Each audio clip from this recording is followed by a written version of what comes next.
শখের ঘরটা তো কমপ্লিট হয়েই গেল। ঘরটাতে আমরা এসেও পড়লাম। আর ঘরটাতে দেখতে দেখতে প্রায় ১ মাসের মতো হয়েই গেল আমাদের থাকা, প্রায় হয়েই যাবে আর।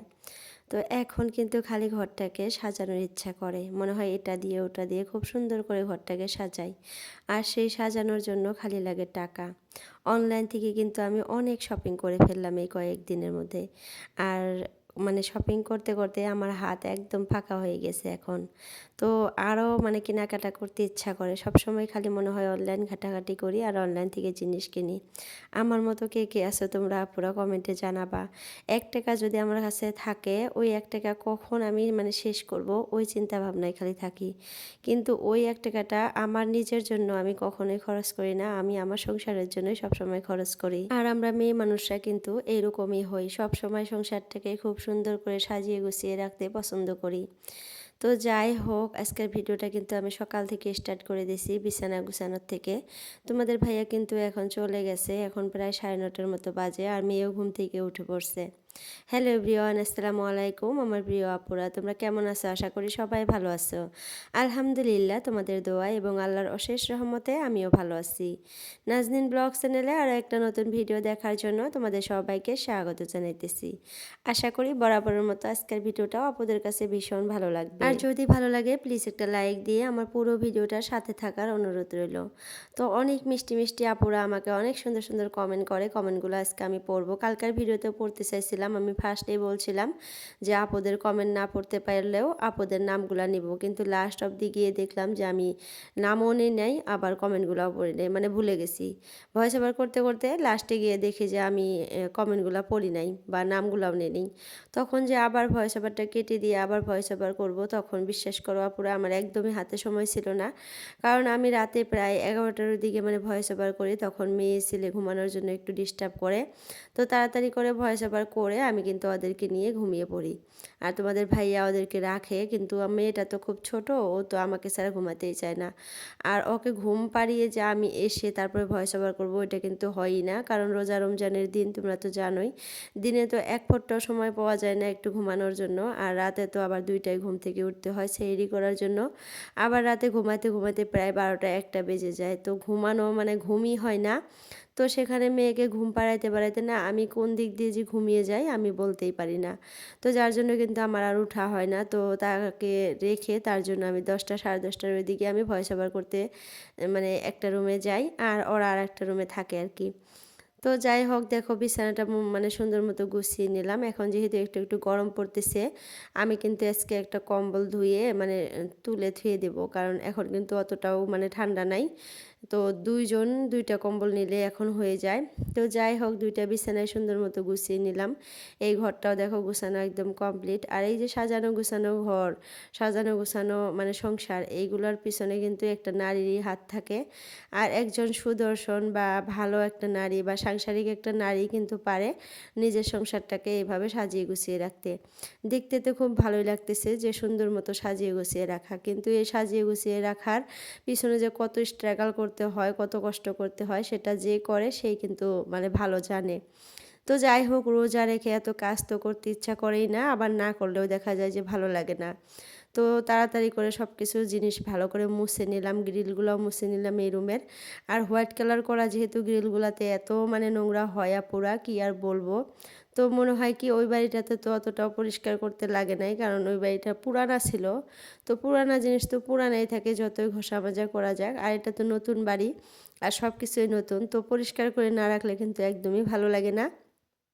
তো এখন মনে হয় যে আমি বিপদে পড়ে গেছি, ভালো করে পরিষ্কার করে না রাখলেও ভালো লাগে না, আবার পরিষ্কার করতে গেলেও দেখা যায় আমার শরীরে একদম অসুস্থ হয়ে যায়, আমি মানে একটু দুর্বল হয়ে যাই। তো এর আগের ভিডিওতে কিন্তু বলছিলাম যে আমি অনেকটাই দুর্বল। অনেক আপুরাই আমার জন্য দোয়া করছো, বলছো যে আপু খুব তাড়াতাড়ি সুস্থ হয়ে যাও, নতুন আবার ভিডিও আপলোড করো। তো তোমাদের দোয়াতে আর আল্লাহর অশেষ রহমতে আমি সুস্থ হয়ে গেছি। আমি আবার নতুন করে কালকে ভিডিও আপলোড করছি, আবার এই যে একটা নতুন ভিডিও নিয়ে আসছি তোমাদের মাঝে। তো আপুরা অনেক কষ্ট করে কিন্তু আমি তোমাদের সাথে ভিডিও শেয়ার করি। প্লিজ তোমরা একটু সময় বের করে আমার ভিডিওগুলো দেখবা, সাথে একটা করে লাইক করবা, আর তোমাদের মন্তব্যগুলো কমেন্টে জানাবা। আমি কিন্তু কমেন্টগুলো পড়ার খুব ট্রাই করি। আজকে ভাবছি কিছু মানে কিছুটা আপুর কমেন্ট আমি আজকে পড়বো ভাবছি। তো যাই হোক, দেখা যাক কতটুকু কী করতে পারি। আমি কিন্তু ঘরে সব কাজকর্ম করে তারপরে কিন্তু একটু মেহেন্দি আর কি গ্রাইন্ডারে দিছিলাম, আদা পেঁয়াজ তারপরে জবা ফুলের পাতা কিছুটা আর মেহেন্দির পাতা দিয়ে মানে গ্রাইন্ডারে দিছি গ্রাইন্ড করতে। এখন দেখি যে কারেন্টটা নাই, তো রেখে তারপরে দেখো আমি কম্বলটা ধুয়ে এই পাশে নিয়ে আসলাম শুকাইয়ে দেওয়ার জন্য। আর এখানে শুকাইতে দিতে এসে দেখি এত সুন্দর শাক হয়েছে মানে মাখই ক্ষেতের ভিতরে। এগুলা কিন্তু মাখই, আমরা মাখই বলি, কেউ কেউ ভুট্টা বলে। তো এগুলার ভিতরে না খুব সুন্দর শাক, আর এই শাকগুলা ভাজি করে খাইলেও ভালো লাগে আর ভর্তা করে খাইলেও ভালো লাগে। তো ভাবলাম যে কয়েকটা শাক তুলে নিয়ে যাই, আজকে না ভাজি করলেও কালকে ভাজি করব। আর শাক কিন্তু আমরা মেয়েরা অনেকেই পছন্দ করি, অনেক মানে 100-এর ভিতরে ধরতে গেলে 80% মেয়েরাই শাক পছন্দ করে।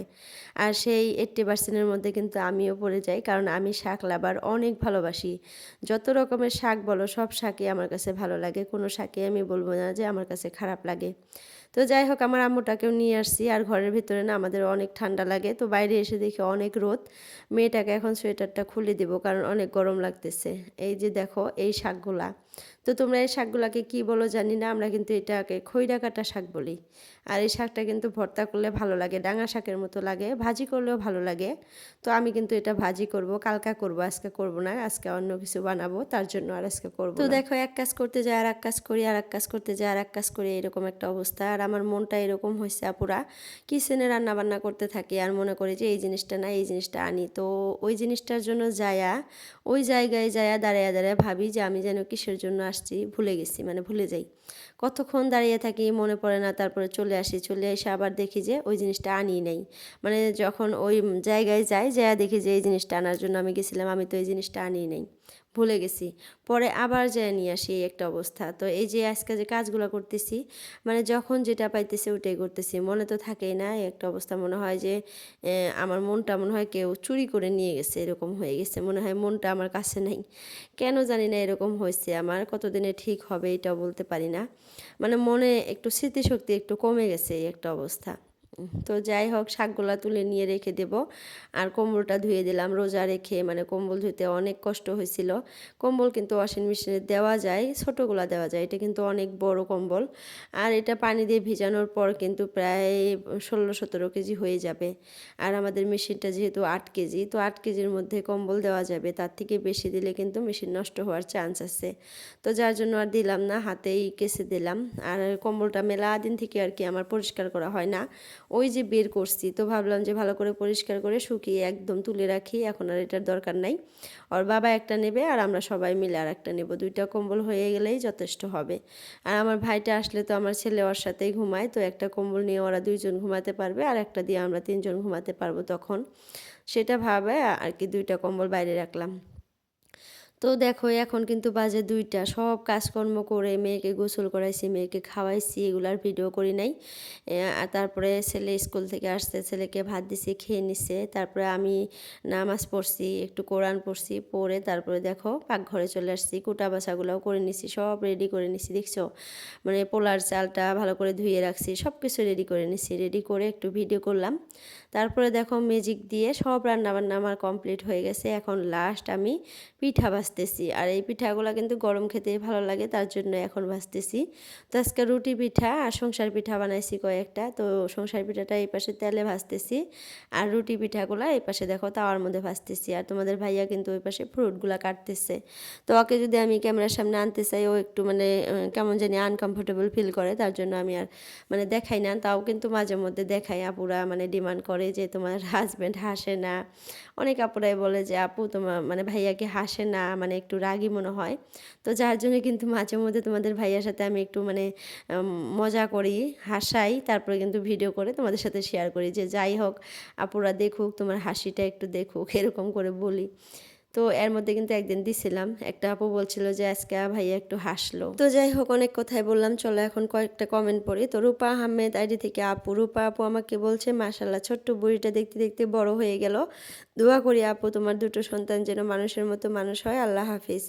তো আপু তোমাকে অসংখ্য ধন্যবাদ এত সুন্দর একটা কিউট একটা কমেন্ট করার জন্য। তোমরা আমার মানে ছেলে মেয়েকে এত ভালোবাসো, মনে হয় আমার বোন বা আমার ছেলে মেয়ের তোমরা খালামণি হও, এরকমটা লাগে আমার। তো যাই হোক, আমিও তোমার ছেলে মেয়ের জন্য, তোমার সাংসারিক জীবনের জন্য দোয়া করি। তোমরা খুব ভালো থেকো, সুখে শান্তিতে থাকো, তোমার জন্য সব কিছু ঠিক হয়ে যায়। তারপরে রিমি সুজিত আইডি থেকে আপু বলছে অনেক অনেক ভালোবাসা দিয়ে ভিডিওটা দেখতে চলে এলাম। আমি সম্পূর্ণ ভিডিও তোমার সাথেই আছি। আমার ছেলেটার ভীষণ শরীর খারাপ গো দিদি। তো যাই হোক দিদি, শুনে কিন্তু অনেক খারাপ লাগলো তোমার ছেলের অসুখ বা বেমার।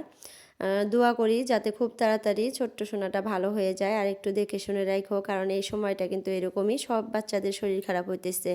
তো একটু খাবার দাবার দেখে শুনে একটু করাইও। থার্ড কমেন্ট হলো পারভিন কিচেন ব্লগ থেকে বলছে মানে বাবার মতো হয়েছে ছেলে মেয়ে দুইটা, আপুটা এইভাবে বলছে। তো আসলেই কিন্তু আমার মেয়েটা কিন্তু একদম বাবার মানে জেরস্কপি, আর ছেলেটাও একটু একটু আমার মতো, একটু একটু আর বাবার মতো। আর আপু তোমাকে কিন্তু অসংখ্য ধন্যবাদ, এইভাবে আমাকে ভালোবাসা দিও, আমার ভিডিওগুলো সবসময় দেখবা তোমরা। তারপরে হাবিবা বেগম আইডি থেকে আপু বলছে আপু প্লিজ আম্মুটাকে প্যাকেট ফুড খাওয়াইও না, কয়দিন আগে ও পেট খারাপ হয়েছিল, বি কেয়ারফুল। তো আপু আমি কিন্তু সত্যি ওকে একদম প্যাকেটের খাবার খাওয়াই না, কোনো সময় খাওয়াই না। ওই যে আমার ভাসুরের ঘরে গেছিলো, আমার ভাসুরের ছেলেটা কিন্তু খাইতেছিল। আর বাচ্চা মানুষ তো জানোই, একটা জিনিস দেখলে খাওয়ার কত করে, মনে হয় কত খাবে। আর ছোট বাচ্চারা কিন্তু বিশেষ করে এই প্যাকেটের খাবারগুলা কিন্তু ওরা অনেক মানে ভালোবাসে, মানে না দিতে চাইলেও খেয়ে নেয়। তো সেক্ষেত্রে দেখা গেল যে ওইখান থেকে মনে হয় 2-3টা খেয়ে নিচ্ছে। তোমাকে অসংখ্য ধন্যবাদ। আমার ছেলে মেয়ের কিন্তু তুমি খুব কেয়ার করো, মাঝে মধ্যে অনেক সুন্দর সুন্দর কমেন্ট করো, ওদেরকে এইভাবে রাখতে বলো, এইভাবে রাখতে বলো। আমার কিন্তু দেখে অনেক ভালো লাগে, মাঝে মধ্যে তোমাদের কাছ থেকেও কিন্তু আমি অনেক কিছু শিখতে পারি। তারপরে এমডি আনাস আপু বলছে আপু কেমন আছো, তোমার ছেলে মেয়ের জন্য দোয়া রইলো। আমি ভালো আছি আলহামদুলিল্লাহ। আমার ছেলে মেয়ের জন্য তুমি দোয়া করছো, অনেক ভালো লাগলো। তুমিও খুব ভালো থেকো সব সময়। আর এভাবেই কিন্তু আমাকে সাপোর্ট করো, সবসময় কমেন্ট করবা, ভিডিও দেখবা। জয়নুর আহমেদ আইডি থেকে বলছে দিদি তোমার ছাদে ওঠার সিঁড়ি নেই না আপু, তুমি আপু না ভাইয়া জানি না। তো যাই হোক, আমার কিন্তু ছাদে ওঠার সিঁড়িটা এখনও করা হয় নাই, ভবিষ্যতে করব ভাবছি খুব তাড়াতাড়ি। তো যাই হোক, আজকে অনেকগুলো কমেন্টই পড়ে নিলাম, আরও একটা ভিডিওতে আবার পড়ে নেব। তো আজকের ভিডিওটা প্রায় শেষই হয়ে গেল। তো কমেন্টগুলো সব পড়তে পারলাম না, সরি আপুমনিরা, কালকে কিন্তু পড়বো। আজকের জন্য এতটুকুই, বাই বাই, আল্লাহ হাফিজ।